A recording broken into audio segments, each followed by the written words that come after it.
জয় হিন্দ বন্ধুরা, super traders India YouTube চ্যানেলে আপনাদের স্বাগত জানাই। তো আজকের ভিডিওটি ভেরি ইম্পর্টেন্ট।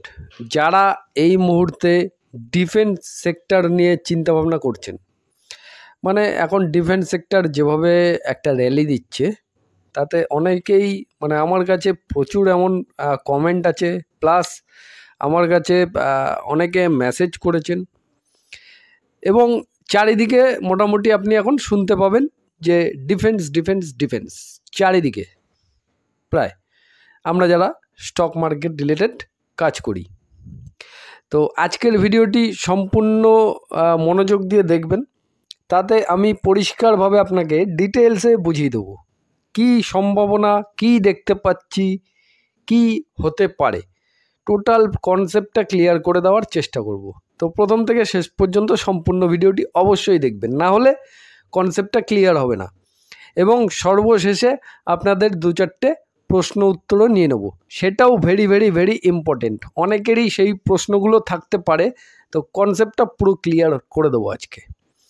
দেখতে থাকুন, এবং যারা প্রথম দেখছেন এই ভিডিওটি এবং চ্যানেলে নতুন আছেন, তাদের অবশ্যই বলবো চ্যানেলটি সাবস্ক্রাইব করে রাখুন এবং পাশে থাকা বেল আইকনটি অবশ্যই প্রেস করে দেবেন। আমি রেগুলারই কিছু না কিছু ভিডিও দিয়ে থাকি স্টক মার্কেট রিলেটেড, তো আশা করি তাতে আপনার কিছু না কিছু হেল্প হতে পারে, সম্ভাবনা আছে। তো চাইলে আপনি যুক্ত হতে পারেন। যারা অলরেডি সাবস্ক্রাইব করে রেখেছেন তারা অসংখ্য ধন্যবাদ। এছাড়া ডেসক্রিপশন বক্স চেক করবেন, নিচে ডেসক্রিপশন বক্স আছে, সেখানে দেখবেন টেলিগ্রাম চ্যানেলের লিঙ্ক আছে, সেখানেও জয়েন করে রাখবেন। এবং টেলিগ্রাম চ্যানেলের সাথে সাথে একটা টেলিগ্রাম চ্যাটিং গ্রুপেরও লিঙ্ক দেওয়া আছে, তো সেখানেও কিন্তু অবশ্যই আপনারা জয়েন করে রাখবেন। তাহলে সেখানে পরস্পরের সাথে কথাবার্তা বলা যায়, অনেক কিছু আলোচনাও হয় এবং সেখানে অনেক রকম এডুকেশন নিয়েও আলোচনা চলে। তো চাইলে আপনারা জয়েন করে নিতে পারেন সম্পূর্ণ ফ্রি অফ কস্টে। তো শুরু করে নেব। প্রথমে এই ডিফেন্স নিয়ে যারা চিন্তা ভাবনা করছেন তাদেরকে নিয়ে আমি যে জিনিসগুলো দেখাবো সেগুলো আগে পুরোটা বোঝার চেষ্টা করবেন, তারপরে আমি সর্বশেষে কনসেপ্টটা ক্লিয়ার করব অবশ্যই, ঠিক আছে? তো চলে আসি গত 2 বছরের প্রতিরক্ষা বাজেট, প্রতিরক্ষা মানে এই ডিফেন্স বাজেট এক কথায় যেটা বলবো। তো 2023-24 অর্থবর্ষ, 2023 থেকে 24-এ মোট বাজেট কত ছিল? ডিফেন্স বাজেট আমাদের 5,94,000 কোটি, যা পূর্ববর্তী মানে তার আগের বছরের তুলনায় 13% বৃদ্ধি পেয়েছে ডিফেন্স বাজেট। ক্লিয়ার? আচ্ছা, মূলধনী ব্যয় 1.63 লক্ষ কোটি, যার মধ্যে সেনাবাহিনী, নৌবাহিনী ও বিমান বাহিনীর আধুনিকীকরণে বরাদ্দ ছিল যথাক্রমে এক্সেট্রা। ভিডিওটি পজ করে আপনি অ্যামাউন্টগুলো চেক করে নিতে পারেন, কোন খাতে কত কোটি টাকা বরাদ্দ করা হয়েছে। এটা হলো 2023-24 অর্থবর্ষ।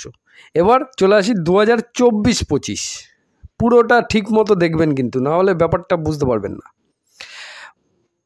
তো 2024-25-এর বাজেটটা কত?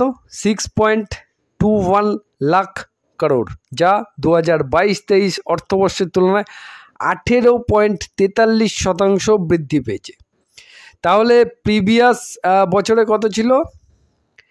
প্রিভিয়াস বছরে 13% বৃদ্ধি পেয়েছিল 2023-24-এ, তারপরে 2024-25-এ সেটা 18% প্লাস বৃদ্ধি পেল। তার মানে প্রতি বছরই ডিফেন্স বাজেটটা ধীরে ধীরে কিন্তু বাড়ছে। তাহলে এখানেও মোট মূলধনী ব্যয় কত?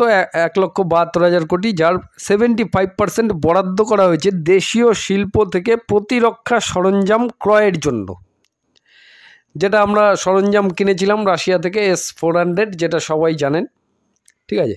তো অনেকটাই টাকা খরচ করা হয়েছিল, তার রেজাল্ট আমরা দেখতেই পেয়েছি কয়েকদিন আগে, সেটা নতুন করে বলার কিছু নেই। আচ্ছা, এবার ভবিষ্যতের যে প্রতিরক্ষা পরিকল্পনা, ভবিষ্যতের ডিফেন্সের পরিকল্পনা কি আছে? আত্মনির্ভরতা ও দেশীয় উৎপাদন, এদিকে নজর আছে গভর্নমেন্টের। সরকার আত্মনির্ভর ভারত উদ্যোগের অধীনে প্রতিরক্ষা উৎপাদনে দেশীয় শিল্প, স্টার্টআপ ও MSMEদের অংশগ্রহণ বাড়াচ্ছে। IDEX ও আরডিটি স্কিমের মাধ্যমে উদ্ভাবনী প্রযুক্তি উন্নয়নে সহায়তা প্রদান করা হচ্ছে। তো এই দুটো স্কিম কি সেটা আমি পরে আলোচনা করছি। তারপর উন্নতি প্রযুক্তির সংযোজন, এআই, ড্রোন ও স্পেস ভিত্তিক প্রতিরক্ষা ব্যবস্থায় বিনিয়োগ বাড়ানো হয়েছে। 2025 সালের 18ই মে, তার মানে আজকে এই যে ভিডিওটি আমি শ্যুট করছি আজকে হচ্ছে 17ই মে এবং আগামীকাল, এবং যারা এই 18ই মের পরে ভিডিওটি দেখছেন তারা জেনে রাখুন এই 18ই মেতে EOS-09 একটি স্যাটেলাইট উৎক্ষেপণ করা হবে, যেটা সীমান্ত পর্যবেক্ষণ সক্ষমতা বৃদ্ধি পাবে। মানে স্যাটেলাইটের মাধ্যমে আমাদের যে বর্ডার আছে, ভারতের যত বর্ডার আছে সেই বর্ডারে কিন্তু পুরো পর্যবেক্ষণ করা চলবে। ঠিক আছে, এটা আগামীকাল উৎক্ষেপণ করা হচ্ছে, যেটা একটা জেনে গেলেন। যাই হোক, আধুনিক যুদ্ধ সরঞ্জাম উন্নয়ন, হল মানে হিন্দুস্তান এরোনটিক্সের AMCA প্রকল্পের মাধ্যমে পঞ্চম প্রজন্মের স্টেলথ ফাইটার জেট উন্নয়নাধীন, যা 2035 সালের মধ্যে উৎপাদনে আসবে। সালটা নোট করবেন 2035, এখন কিন্তু চলছে 2025। তো যে মানে পঞ্চম প্রজন্ম ফাইটার জেট তৈরি করবে 2035-এর মধ্যে। প্রজেক্ট 17B এর অধীনে উন্নত ফ্রিগেট নির্মাণের পরিকল্পনা রয়েছে। সীমান্ত নিরাপত্তা ও পরিকাঠামো উন্নয়ন, বর্ডার রোডস অর্গানাইজেশনের জন্য 6500 কোটি বরাদ্দ করা হয়েছে, যা সীমান্ত অঞ্চলের পরিকাঠামো উন্নয়নে ব্যবহৃত হবে। এই হয়েছে টোটাল বাজেট গত 2 বছরের কী ছিল এবং ভবিষ্যতে গভর্নমেন্টের কী পরিকল্পনা আছে সেটা আপনাদের সামনে তুলে ধরলাম। তো এর যে সার সংক্ষেপটা দাঁড়ালো সেটা কি, ভারতের প্রতিরক্ষা বাজেট ধারাবাহিকভাবে বৃদ্ধি পাচ্ছে, যার মূল লক্ষ্য হলো আধুনিক প্রযুক্তি সংযোজন, দেশীয় উৎপাদন সক্ষমতা বৃদ্ধি এবং সীমান্ত নিরাপত্তা জোরদার করা। সরকারের বিভিন্ন উদ্যোগ যেমন আত্মনির্ভরতা, উন্নত প্রযুক্তির সংযোজন এবং পরিকাঠামো উন্নয়নের মাধ্যমে ভারত একটি শক্তিশালী ও স্বনির্ভর প্রতিরক্ষা ব্যবস্থার দিকে অগ্রসর হচ্ছে। সংক্ষেপে এটা বলে দিলাম কি হচ্ছে পরিকল্পনা, টোটাল কি কনসেপ্টটা কি আছে ডিফেন্স নিয়ে, সেই কনসেপ্টটা ক্লিয়ার করলাম। আচ্ছা, কারেন্ট ইয়ারে এখন 2025 চলছে, তার মানে 2024-25-এর যে বাজেট ছিল তাতে নতুন কি যুক্ত করা হয়েছে এবং বৃদ্ধি করা হয়েছে। বরাদ্দ বৃদ্ধি, আধুনিকায়ন ও দেশীয় ক্রয়, মোট মূলধনী ব্যয় 1.80 লাখ কোটি, যা পূর্ববর্তী বছরের তুলনায় 4.65% বৃদ্ধি পেয়েছে। এর মধ্যে 1,11,000 কোটি 75% বরাদ্দ করা হয়েছে দেশীয় উৎস থেকে প্রতিরক্ষা সরঞ্জাম ক্রয়ের জন্য, যার মধ্যে 27,886 কোটি বরাদ্দ করা হয়েছে দেশীয় বেসরকারি শিল্পের জন্য। বোঝা গেল? গবেষণা ও উন্নয়ন, এই যেটা আমি বলছিলাম, দাঁড়ান এর পরের ধাপে, defence research and development organisation DRDO, এর জন্য বরাদ্দ বৃদ্ধি পেয়েছে 26,816.82 কোটি, যার পূর্ববর্তী বছরের তুলনায় 12% প্লাস বৃদ্ধি পেয়েছে। এর মধ্যে 14,900 কোটি মূলধনী ব্যয় বরাদ্দ করা হয়েছে, যা নতুন প্রযুক্তি উন্নয়ন ও বেসরকারি খাতের সঙ্গে সহযোগিতার জন্য ব্যবহৃত হবে। এই যে IDX ও অদিতি স্কিম যেটা বলছিলাম, উদ্ভাবনী প্রযুক্তি উন্নয়নে সহায়তা প্রদানের জন্য IDX স্কিমের বরাদ্দ বৃদ্ধি পেয়েছে 518 কোটি, যা পূর্ববর্তী বছরের তুলনায় উল্লেখযোগ্য বৃদ্ধি পেয়েছে। তো এই সমস্ত খাতগুলোতে গভর্নমেন্ট আরও টাকা বাড়িয়েছে, বাজেটটাকে বাড়িয়েছে। Aditi, acting development of innovative technologies with IDEX উপ স্কিমের জন্য 400 কোটি বরাদ্দ করা হয়েছে, যা দেশীয় গবেষণা ও উন্নয়নে সহায়তা করবে। আচ্ছা, সীমান্ত ও উপকূলীয় নিরাপত্তা, বর্ডার রোডস অর্গানাইজেশন BRO এর জন্য বরাদ্দ বৃদ্ধি পেয়েছে 7,146 কোটি, যা পূর্ববর্তী বছরের তুলনায় 9.74% বৃদ্ধি পেয়েছে। ইন্ডিয়ান কোস্ট গার্ড এর জন্য বরাদ্দ বৃদ্ধি পেয়েছে 9,676 কোটি, যার মধ্যে মূলধনী ব্যয় 5,000 কোটি।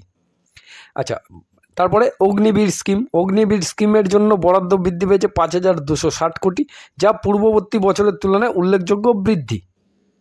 এবার এর টোটাল সারসংক্ষেপটা কী আছে? 2024-25 অর্থবর্ষের প্রতিরক্ষা বাজেটে নতুন সংযোজন ও বরাদ্দ বৃদ্ধির মাধ্যমে ভারত সরকার প্রতিরক্ষা খাতে আত্মনির্ভরতা, প্রযুক্তি উন্নয়ন এবং সীমান্ত নিরাপত্তা জোরদার করার প্রতি অঙ্গীকার পুনর্ব্যক্ত করেছে। এই বাজেটের মাধ্যমে দেশীয় শিল্প, স্টার্টআপ এবং গবেষণা সংস্থাগুলির অংশগ্রহণ বৃদ্ধি পাবে, যা ভারতের প্রতিরক্ষা সক্ষমতা ও অর্থনৈতিক উন্নয়নে গুরুত্বপূর্ণ ভূমিকা পালন করবে। তার মানে টোটাল পুরো কনসেপ্টটা মিলিয়ে আমি আপনাদের যেটা বোঝাতে চাইলাম সেটা হচ্ছে, আমাদের এই ডিফেন্স বাজেট পরপর প্রতি বছরই লাস্ট 2 বছরে প্রতি বছর যেমনভাবে বৃদ্ধি পাচ্ছে, এবার এই যে বৃদ্ধি পাচ্ছে তার মাঝখানে এখন 2024-এর মধ্যে আমাদের একটা ইনসিডেন্ট ঘটে গেল, যেটা ইন্ডিয়া এবং পাকিস্তানের একটা ওয়ার টাইপের সিচুয়েশন যে তৈরি হলো। এই সিচুয়েশনটাতে অনেকেই অনেক কিছু দেখলো, পুরো পৃথিবী দেখলো ভারত এখন কোন পজিশনে আছে। এইবার বাজার এখন অনুমান করছে যে আগামী ডিফেন্স বাজেটটা বাজেটটা কখন হয়? ফেব্রুয়ারি মাসে প্রতি বছর। তো সেই ফেব্রুয়ারি মাসে যখন বাজেট অ্যানাউন্সমেন্ট হয় তখন সেখানে বিভিন্ন খাতে কত কি বাজেট হচ্ছে সেটা কিন্তু পেশ করা হয়। তো এইবারের যে অনুমান করা হচ্ছে প্রতি বছর যেভাবে বাড়ছে বাজেটটা, এইবার তুলনামূলক বাজেটটা অনেকটা পরিমাণ বাড়তে পারে। কেন? এই রকম একটা সিচুয়েশন তৈরি হলো। পরবর্তীকালে আমরা যাতে আরও কঠোরভাবে এর প্রতিরোধ করতে পারি সেই রকমভাবে একটা চিন্তাভাবনা করা হচ্ছে, এবং তার জন্য ডিফেন্স সিস্টেমকে যতটা মজবুত করা যায় টোটাল টাকা খরচ করে, সেই টোটাল জিনিসটা কিন্তু ম্যানেজ করার যথেষ্ট সম্ভাবনা ভারত সরকারের পক্ষ থেকে আশা করা হচ্ছে।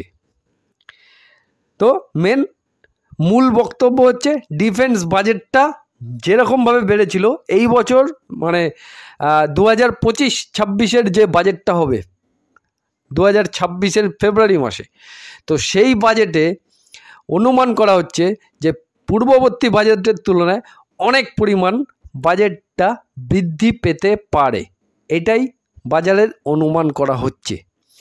আর এখন এই লাস্ট দিন এবং তার আগের দিন ডিফেন্স সেক্টরগুলো যেভাবে র্যালি দিয়েছে তার পেছনে একটা কারণ আছে। সেই কারণটা যদি একটু ব্যাখ্যা করে বলি তাহলে এই যে আমাদের 2025-26 অর্থবর্ষের যে বাজেটটা এখন চলছে, যেটা আমি আপনাদের দেখালাম, সেই বাজেটের মধ্যে নতুন করে এখন রিসেন্ট আরও কিছু টাকা গভর্নমেন্ট অ্যাড করেছে, যার কারণে সেই অ্যানাউন্সমেন্টটা মার্কেট চলাকালীনই চলে আসে, এবং যখনই চলে আসে তারপরেই লাস্ট দিনকে আমরা ডিফেন্স সেক্টরগুলোতে দারুণ পরিমাণ একটা র্যালি অবশ্যই দেখতে পাই। তো দেখুন খবরটা কী ছিল, India's defence sector may get ₹50,000 crore boost post operation সিন্দুর।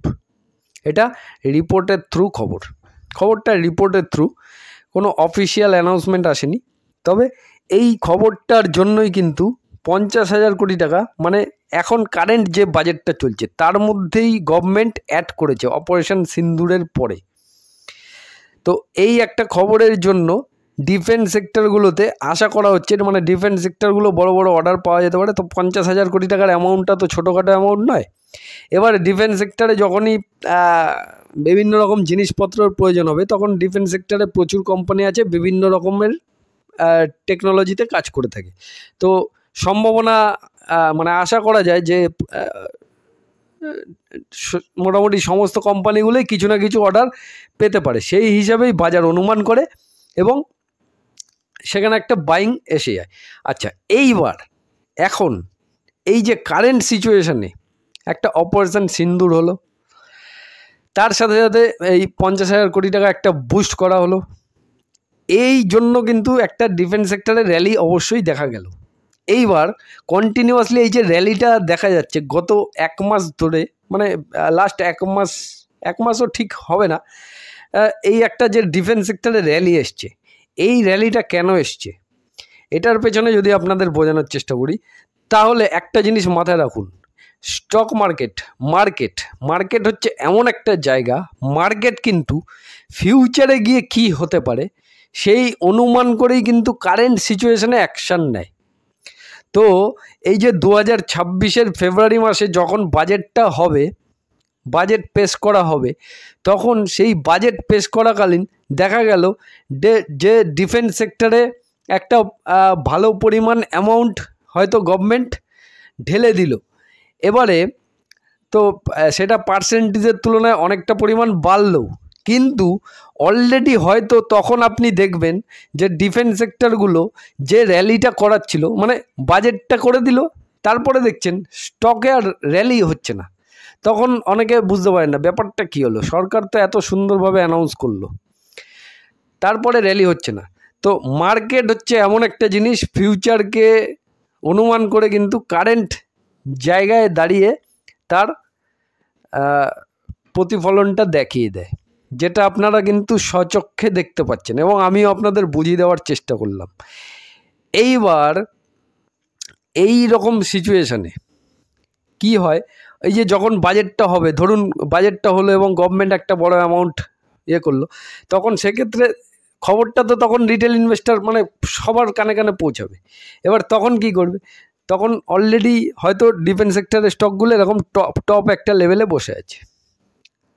কথার কথা বলছি, জাস্ট আমি আমার অনুমানটা শেয়ার করার চেষ্টা করছি। তো এই টপ লেভেলে বসে আছে। এবার তখন যেই অ্যানাউন্সমেন্টটা করে দিল, তখন সেখানে কি হবে, সব রিটেল ইনভেস্টররা ঝাঁপিয়ে পড়বে। আর এখনও ঝাঁপিয়ে পড়ছেন, এখন যেভাবে দৌড়াচ্ছে ডিফেন্স সেক্টরগুলো এখনও ঝাঁপিয়ে পড়ছেন, সেটাও বলাই যায়, কারণ কমেন্ট সেকশন দেখলে বুঝতেই পারি। তো এই টপ লেভেলে যখন ঝাঁপাবে, তখন বড় প্লেয়ারদের কাজ কি, বড় প্লেয়াররা কিন্তু সস্তায় মাল কিনেছে এবং ওরা টপে বসে আছে। এবার টপে কেনার জন্য তখন এই গভর্নমেন্ট অ্যানাউন্সও করে দেবে এবং তারপরে পাবলিক সেখানে কেনার জন্য রেডিই থাকবে। তো যে বড় প্লেয়াররা আছে তারা তাদের সেল করে যাদের ঘাড়ে চাপাবে আর কি, তারা ঠিকঠাক পেয়ে যাবে। তো বোঝা গেল ব্যাপারটা, একটু বুঝিয়ে দেওয়ার চেষ্টা করলাম।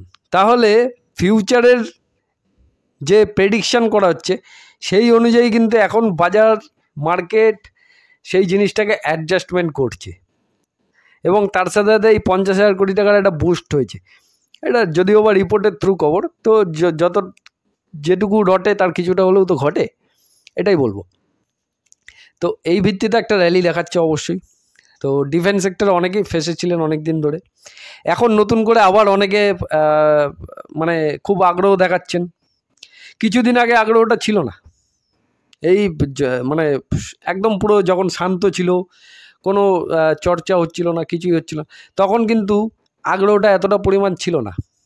আগ্রহ যেই বেড়ে গেল, মানে যখনই একটা অ্যাটাক হয়ে গেল এবং ডিফেন্স আর ডিফেন্সের স্টকগুলো দৌড়াচ্ছে, তখনই একটা খুব মানে কেনার তাড়াহুড়া এসে গেল আর কি, এটাই। তো দেখুন, ডিফেন্স স্টক আপনারা কি করবেন না করবেন এটা সম্পূর্ণ আপনাদের ব্যাপার, সেই বিষয়ে আমি কিছুই বলতে পারি না। আমি আমার ব্যক্তিগত যে নলেজটা আছে, যে লজিকটা আছে, সেটা আপনাদের সামনে তুলে ধরার চেষ্টা করলাম। এবার আমার এই অনুমানটা ভুলও হতে পারে, আবার ঠিকও হতে পারে, দুটোর মধ্যে একটাই হতে পারে, ঠিক আছে। তো এবার আপনাদের কাজ হচ্ছে আপনারা স্টাডি করবেন, ব্যাপারটা নিয়ে চর্চা করবেন, জানবেন, বুঝবেন, তারপর গিয়ে ইনভেস্টমেন্ট ডিসিশন সেটা সম্পূর্ণ নিজের বুদ্ধিতে নেবেন। সেটা কারোর কথা শুনে নয়, সেটা আমার কথা শুনেও নয়, বা অন্য কারোর কথা শুনে নয়, কখনো না। সেই ভুল কাজটা জীবনে কখনো করবেন না, এটা আমি বারবার বলবো। এবার ডিফেন্স সেক্টরের জন্য আপনি কি করতে চাইছেন, হ্যাঁ, মানে এখন কেনা যায় কি না, এই সমস্ত যে প্রশ্ন, এখন কি করা উচিত, এই মানে প্রশ্নগুলো যে হচ্ছে, মানে আপনি নিজেই বুঝতে পারছেন না যে কি করা উচিত, এখন কি কেনা যায়, এই যে প্রশ্নগুলো, তার মানে কি আপনার কাছে প্রশ্নটার উত্তর নেই। এবার আপনি অন্য একজনের কাছ থেকে জানতে চাইছেন তাহলে এক্ষেত্রে কী হবে, আপনার মাইন্ডে হয়তো কাজ করছে একরকম, আপনি হয়তো ভাবছেন ডিফেন্স সেক্টরগুলো একটা বড় র্যালি দেখাবে, কিন্তু আপনি যাকে জিজ্ঞাসা করছেন তার মাথায় হয়তো আপনার উল্টো কাজ করছে। সে আপনাকে যখন তার বুদ্ধিটা দেবে, তাহলে সে কিন্তু তার যে বুদ্ধিটা কাজ করছে সেই বুদ্ধিটা আপনাকে দেবে। এবার দেখা গেল সেই বুদ্ধিটা আপনার সাথে ম্যাচ খেলো না, এবার আপনি তার কথাটা শুনে নিলেন, শুনে নেওয়ার ফলে কি হলো, এবার আপনি দেখলেন যে ডিফেন্স সেক্টরগুলো একটা বড়সড় র্যালিও দেখালো, তার মানে আপনার বুদ্ধিটাই কিন্তু সঠিক হলো, কিন্তু আপনি আরেকজনের বুদ্ধি শুনে তার কথা মেনেই সেখানে যাননি, তাহলে আপনার অপরচুনিটিটা মিস হয়ে গেল। এবার এটা উল্টোও হতে পারে, এবার আপনি চিন্তা করছেন যে না, এখন যা র্যালি হয়েছে সেটা যথেষ্ট, এখন থাকা উচিত, চুপচাপ দায়ী থাকা উচিত। আপনার পাশ থেকে আরেকজনের কাছে আপনি বুদ্ধি নিতে গেলেন, সে আপনাকে বলল না, এখন এখান থেকে একটা বড় র্যালি হবে, সে হয়তো বুদ্ধি দিল, তার কথা আপনি শুনলেন, এবার দেখা গেল র্যালি হলো না, উল্টো সেখান থেকে স্টকগুলো আরও 15-20% ক্র্যাশ করলো। কথার কথা বলছি, এক্সাম্পল, সমস্ত কিছুটাই আমি জাস্ট এক্সাম্পল দেওয়ার জন্য বলছি। এবার দেখা গেল 20-25% আরও নিচে চলে আসলো, তখন সেক্ষেত্রে আপনি যে অনুমানটা করেছিলেন সেটাই সঠিক হলো, তাই তো? তাহলে আপনি শুনলেন ওনার কথা, তাহলে আপনি এখন লসে চলে গেলেন। তাহলে এই জন্যই আমি বলি যে কখনোই কারোর কথা শুনে কাজ করবেন না। কেন? স্টক মার্কেট হচ্ছে এমন একটা জায়গা, এখানে প্রত্যেকের চিন্তাভাবনা আলাদা। আপনার চিন্তাভাবনা এক, আরেকজনের চিন্তাভাবনা আরেকটা, আরেকজনের চিন্তাভাবনা আরেকটা, এইরকম বিভিন্ন জনের বিভিন্ন রকম চিন্তাভাবনা। তো মার্কেটে কারোর সাথে কারোর চিন্তাভাবনা কখনোই মিলবে না। বোঝাতে পারলাম? কেন মিলবে না? কারণ আপনি যখন একটা স্টক কেনা বেচা করেন, তাহলে সেখানে আপনি যখন একটা কোনো স্টক সেল করছেন, আপনি তখন কি মনে করে সেল করছেন, যে এই স্টকটি বেশি দাম হয়ে গেছে, আমি এখন এখান থেকে সেল করে দিই, তাহলে এই স্টকটির নিচে আসতে পারে এখন। কিন্তু আপনি ওই স্টকটা যে সেল করলেন, সেখানে তো একজন কেউ না কেউ কিনলো আপনার কাছ থেকে স্টকটা, তবেই তো আপনি সেল করতে পারলেন। এবার সে কি ভেবে কিনলো? সে কিন্তু ভাবলো আমি এই স্টকটা এখন সস্তায় পাচ্ছি, এখান থেকে আরও ওপরে যেতে পারে, সে কিন্তু সেইটা ভেবে কাজ করলো। তার মানে একটা স্টক একটা জায়গায় দাঁড়িয়ে আছে, তার দাম একই, সেখানে আপনি হচ্ছেন সেলার আর একজন হচ্ছে বায়ার। আপনি মনে করছেন এই স্টকটা নিচে পড়বে, আর একজন মনে করছে এই স্টকটা ওপরে যাবে। এটাই হচ্ছে মার্কেটের সাইকোলজি, এই সাইকোলজিটাই মার্কেটে কাজ করে। তো এই জিনিসগুলোকে পুরো ভালোভাবে বুঝতে হবে। তো আশা করি ডিফেন্স সেক্টর নিয়ে যারা একটু চিন্তাভাবনা করছেন তাদের কনসেপ্টটা ক্লিয়ার করে দেওয়ার চেষ্টা করলাম। ঠিক আছে, কনসেপ্টটা ক্লিয়ার হলে আর ভিডিওটি ভালো লাগলে অবশ্যই একটা লাইক আমার প্রাপ্য, সেটা অবশ্যই পেতে পারি, তো দিয়ে দেবেন। এইবার চলে আসি আমি আপনাদের কিছু প্রশ্ন উত্তর পড়বে। তো গতকালকের ভিডিওতে কয়েকটা কমেন্ট আছে, সেগুলো আমি একটু নিয়ে নেওয়ার চেষ্টা করছি। দেবরাজ দাস ইনি কমেন্ট করেছেন, কিছু ডিফেন্স স্টক রিলেটেড একটা ভিডিও করুন, যে স্টকগুলো এখন কেনা যাবে। বলে দিলাম ভিডিওতে পরিষ্কার, কোনটা কেনা যাবে সেটা আপনাকে ঠিক করতে হবে, কি করবেন না করবেন। মানে আপনি এখন ডিফেন্স স্টকে ইন্টারেস্টেড আছেন, তাহলে মানে আপনি মনে করছেন ডিফেন্স স্টক এখন ভালো র্যালি হবে। এইবার কোনটা আপনার কাছে রাইট কোম্পানি, এবং কোন ডিফেন্সের অনেক কোম্পানি আছে, কোন কোম্পানিটা ভালো র্যালি দিতে পারে, কোন কোম্পানি ভালো বিজনেস করে, যেটা আপনি মনে করছেন। তো সেখানে আপনি আপনার মতো করে চিন্তাভাবনা করে সঠিক সময়ে সুযোগ বুঝে কাজে লাগাবেন, এটাই বলবো। দেখুন, আমার যেটা ভিডিও দেওয়ার ছিল সেটা এই ভিডিওর মধ্যে আমি বুঝিয়ে দিয়েছি, এবার বাকি কাজ আপনার। সেটা আমি কখনোই বলতে পারি না আপনি কোন স্টক কিনবেন না কিনবেন, কারণ সেটা আমার কাজ নয়। এর জন্য আপনাকে যেতে হবে কোনো একজন সেবি রেজিস্টার্ড কারোর কাছে, সে আপনাকে ডিটেলসে ব্যাপারটা বুঝিয়ে দিতে পারবে এবং সেই আপনাকে মানে রেকমেন্ডেশনটা দিতে পারবে। সেটা আমি কোনো সময় দিতে পারি না, কারণ আমি আপনার মতোই একজন সাধারণ নাগরিক। আচ্ছা, এই দাদা কি বলছেন, সুপ্রিয় মাইতি ভাই, কিছু লামসাম ফান্ডের কথা জানাও প্লিজ। লামসাম ফান্ড মানে ব্যাপারটা বুঝলাম না, মানে আপনি কি লামসাম কিছু করতে চাইছেন সেটা? তো এই বিষয়ে আপনি মানে প্রশ্নটা তো পুরোটাই ক্লিয়ার হলো না। তো আপনি আপনার এই প্রশ্নটা নিয়ে আমাকে ফেসবুকে একটা মেসেজ করবেন, পুরো ক্লিয়ার লিখে দেবেন, আমি আপনাকে নিশ্চয়ই হেল্প করে দেওয়ার চেষ্টা করব। তবে কোথায় ইনভেস্ট করবেন সেটা নয়, মানে আপনি কি করতে পারেন হ্যাঁ সেই বিষয়ে, মানে লামসামের বিষয়ে যে জিজ্ঞাসাটা করছেন সেইটা নিয়ে আপনি প্রশ্নটা করবেন, আমি ওখানে নিশ্চয়ই আপনাকে আমার যতটুকু নলেজ আছে সেটা আমি নিশ্চয়ই আপনাকে হেল্প করে দেওয়ার চেষ্টা করব। আচ্ছা, নেক্সট চলে আসি রঞ্জিত পাল। দাদা আমি ভুলে গেছি, সরি, আমি এএসএম জিএসএম কিভাবে চেক করব প্লিজ যদি একটু বলে দাও ভালো হয়। আচ্ছা ঠিক আছে, আপনার কমেন্টটা আমি সেভ করে রাখলাম, আপনার এই কমেন্টের মধ্যেই আমি রিপ্লাইটা দিয়ে দেবো আপনাকে, ঠিক আছে?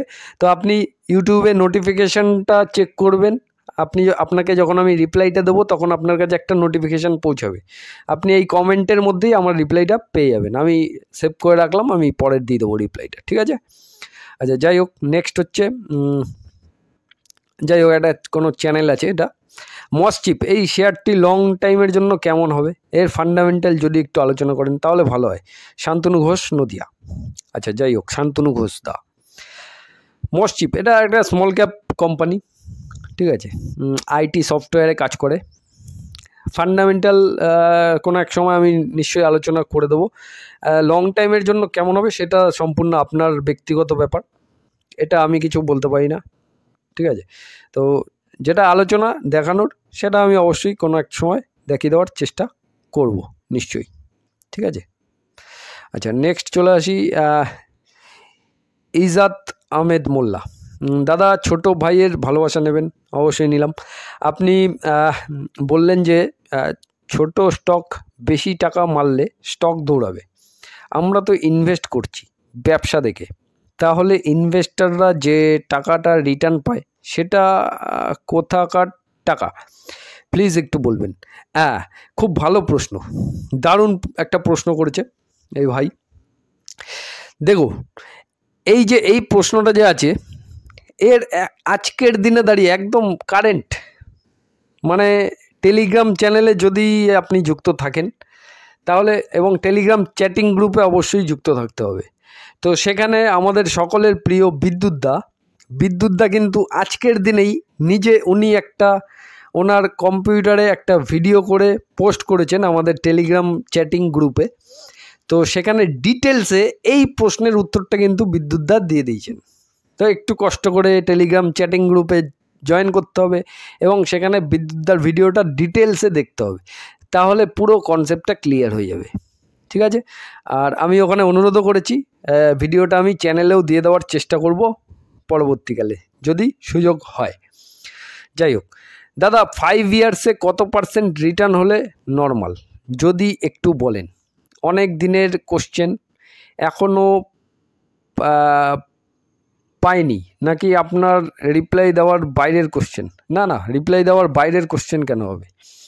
5 ইয়ার্সে কত % রিটার্ন, দেখুন এখানে স্টক মার্কেটে কোনো রকম গ্যারান্টেড বলে কোনো কিছু হয় না, তবে নর্মালি যেটা বলা হয় bank, LIC, post office, FD, যে সমস্ত জায়গা মোটামুটি আপনি 10 বছরের আগে কোথাও ডবল পাবেন না, তো মোটামুটি অনুমান করা হয় যে স্টক মার্কেটে সেটা 5 বছরে একটা ডবল হওয়ার সম্ভাবনা থাকে। তবে সেক্ষেত্রে আপনার নির্ভর করছে আপনি কোন কোম্পানিতে চুজ করেছেন, তার ফান্ডামেন্টাল কী আছে, সেই কোম্পানির বিজনেস কী আছে, সব কিছু দেখে কি ঠিক করেছেন।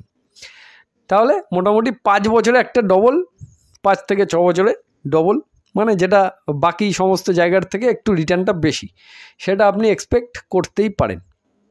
তো এটা নর্মাল, এ তো দেখুন এটা কোনো ফিক্স হয় না। এবার কোনো কোনো সময় 1 বছরেও ডবল হয়ে যায়, কোনো কোনো সময় 2 বছর 3 বছরেও হয়ে যায়, ফিক্স কোনো ফর্মুলা নেই। আবার কোনো কোনো সময় 10 বছরেও হয় না, নির্ভর করছে আপনার কোম্পানিটার ওপর, সেই কোম্পানিটা কেমন পারফর্ম করছে তার উপর। আর যেটা বলবো যে এইবার আমি যে আপনাকে বললাম যে 5 থেকে 6 বছরের ডবল, এবার তার থেকেও আগে যদি আপনি ডবল করতে চান আপনার টাকা, তাহলে অবশ্যই আপনাকে সেই মতোই মানে পড়াশোনা করতে হবে আর কি, স্টক মার্কেট নিয়ে চর্চা করতে হবে, পড়াশোনা করতে হবে, লেগে থাকতে হবে এর মধ্যে, এবং সঠিক জায়গা সঠিক অপরচুনিটি খুঁজতে হবে কম টাইমে রিটার্ন নেওয়ার জন্য। সঠিক অপরচুনিটিতে খুঁজে সেখানে ইনভেস্ট করতে হবে এবং সেখান থেকে মুনাফা কামিয়ে বেরোতে হবে। তার জন্য আপনাকে কিন্তু মানে দারুণ এক্সপিরিয়েন্স হতে হবে, নাহলে এটা হবে না। ঠিক আছে, তো একটু বুঝিয়ে দেওয়ার চেষ্টা করলাম। যাই হোক, আচ্ছা নেক্সট হচ্ছে what is the difference between 1 year and 5 years negative and positive results. ঠিক আছে, আপনার এই প্রশ্নটা আমি একটু রিপ্লাই দিয়ে দেওয়ার চেষ্টা করছি সহজভাবে। স্টক মার্কেটে 1 বছর এবং 5 বছরের নেতিবাচক ও ইতিবাচক মানে নেগেটিভ এবং পজিটিভ ফলাফলের মধ্যে প্রধান পার্থক্য হলো সময়ের প্রভাব, ঝুঁকি ও রিটার্নের সম্ভাবনা। নিচে বাংলায় বিস্তারিত ব্যাখ্যা করা হলো, দেখতে থাকুন। 1 বছরের ফলাফল স্বল্প মেয়াদী। নেতিবাচক ফলাফল মানে নেগেটিভ ফলাফল কি? বাজারের অস্থিরতা, অর্থনৈতিক পরিস্থিতি বা রাজনৈতিক কারণে শেয়ারের দাম হঠাৎ কমে যেতে পারে। 1 বছরে এমন পতন হলে বিনিয়োগকারী ক্ষতিগ্রস্ত হতে পারে। ঠিক আছে। ইতিবাচক ফলাফল, পজিটিভ ফলাফল কি? যদি কোনো কোম্পানির রিপোর্ট ভালো আসে বা বাজারে ভালো খবর থাকে তাহলে 1 বছরে বড় রিটার্নও পাওয়া যেতে পারে, তবে এটি অনেকটাই ঝুঁকিপূর্ণ। বৈশিষ্ট্য কি? দ্রুত লাভ বা ক্ষতির সম্ভাবনা বেশি। লাভ বা ক্ষতি যে কোনো একটা হতেই পারে, মানে কম টাইমের মধ্যে 1 বছরের মধ্যে। ঝুঁকি বেশি, ঝুঁকিটাই বেশি থাকে। ঠিক আছে। ট্রেডারদের জন্য উপযুক্ত, যারা শর্ট টাইমে ক্রয় বিক্রয় করে, তাহলে শর্ট টাইম ট্রেডিংয়ের ক্ষেত্রে এটা ধরা হবে। আচ্ছা, এবার 5 বছরের ফলাফল দীর্ঘমেয়াদী। 5 বছর যেটা লং টাইম, দীর্ঘমেয়াদী মানে লং টাইম। নেতিবাচক, নেগেটিভ ফলাফল কী আছে? যদি কোম্পানি দীর্ঘ সময় ধরে ভালো পারফর্ম না করে তাহলে 5 বছরের রিটার্ন খারাপ হতে পারে, তবে এমন ঘটনা তুলনামূলকভাবে কম। মানে যখনই আপনি একটা নিশ্চয়ই অবশ্যই এটা ভালো কোম্পানি হতে হবে।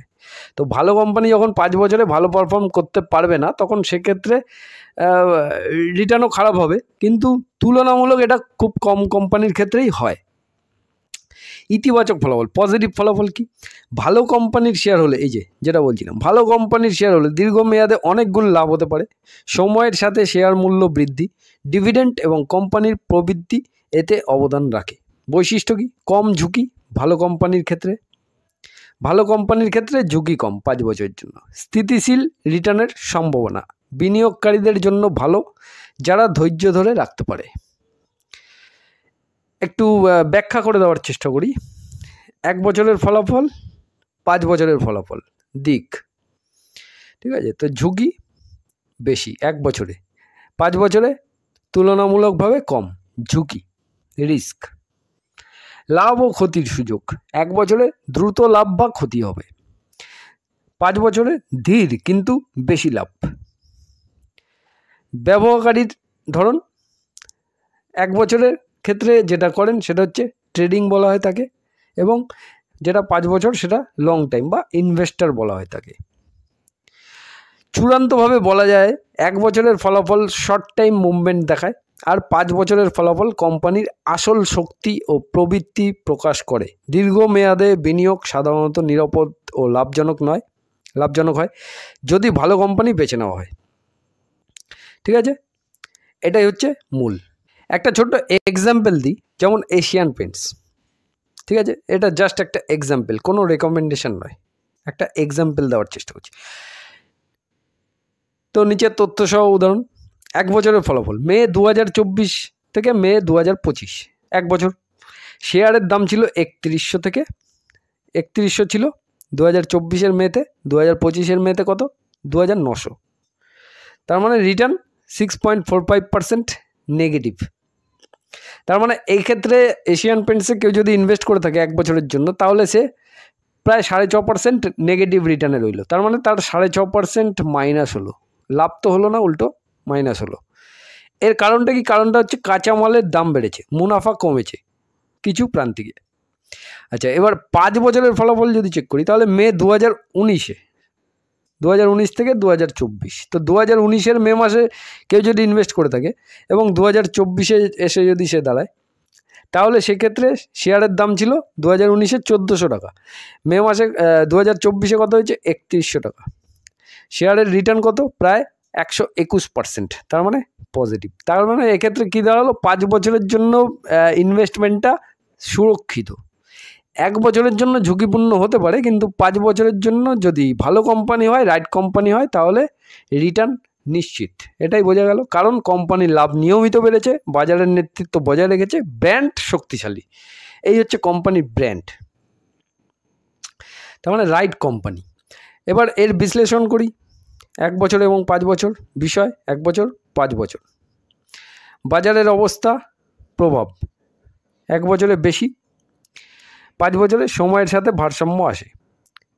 মুনাফার সম্ভাবনা 1 বছরে কম বা অনিশ্চিত, 5 বছরে বেশি ও স্থিতিশীল।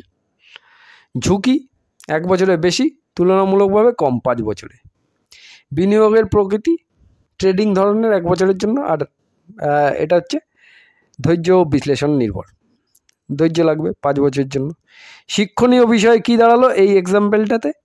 শর্ট টাইমে স্টক ভালো পারফর্ম না করলেও দীর্ঘমেয়াদে সেই স্টক প্রচুর লাভ দিতে পারে। ভালো কোম্পানির শেয়ার দীর্ঘমেয়াদে ধৈর্যের ফল দেয়, যেটা আমি সবসময় আপনাদেরকে বলে থাকি।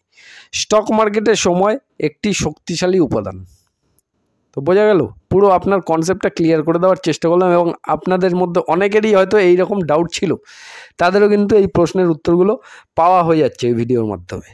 এই দাদার কমেন্টটা মানে কি আর বলবো, সঞ্জয় দেব, ইনি লিখছেন ডিফেন্স স্টক এত বেড়ে গেল, আপনি আলফাল শেয়ার ডিসকাস করলেন।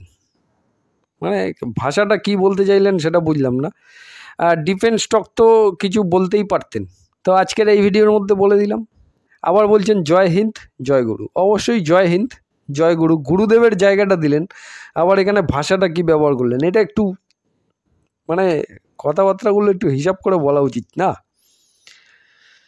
ঠিক আছে, তো ডিফেন্স নিয়ে আজকে যাই হোক, তো এরকম মাঝে মধ্যে শুনতে হয়, সেটা কিছু করার নেই, অভ্যাস হয়ে গেছে এখন। যাই হোক, ডিফেন্স নিয়ে আজকে আলোচনা করে দিলাম, বুঝিয়ে দিলাম। আশা করি ভিডিওটা পুরোটা দেখেছেন, তাহলে ক্লিয়ার হবে। না দেখে থাকলে কিছু বলার নেই। এই দেখুন, তারপরে আবার দেখুন ডিফেন্স সেক্টর নিয়ে আলোচনা করেন, এই সেম মানে ডিফেন্স, এ তো জাস্ট 2-4টে দেখালাম, এরকম আমার কাছে প্রচুর আছে, যার কারণেই আজকে এই ভিডিওটি আপনাদের সামনে তুলে ধরার চেষ্টা করলাম। তো পুরো কনসেপ্টটাও ক্লিয়ার করে দিলাম, এবং আপনাদের কিছু প্রশ্ন গতকালকের, সেগুলো রিপ্লাই দিয়ে দেওয়ার চেষ্টা করলাম। আশা করি ভিডিওটি আপনাদের ভালো লেগেছে। যদি ভালো লাগে অবশ্যই একটা লাইক দিয়ে দেবেন, কমেন্ট, শেয়ার, সাবস্ক্রাইব করে দেবেন যারা নতুন আছেন। তো আজকের জন্য এটুকুই রাখছি। জয় হিন্দ, বন্দে মাতরম। সবাই ভালো থাকবেন, সুস্থ থাকবেন।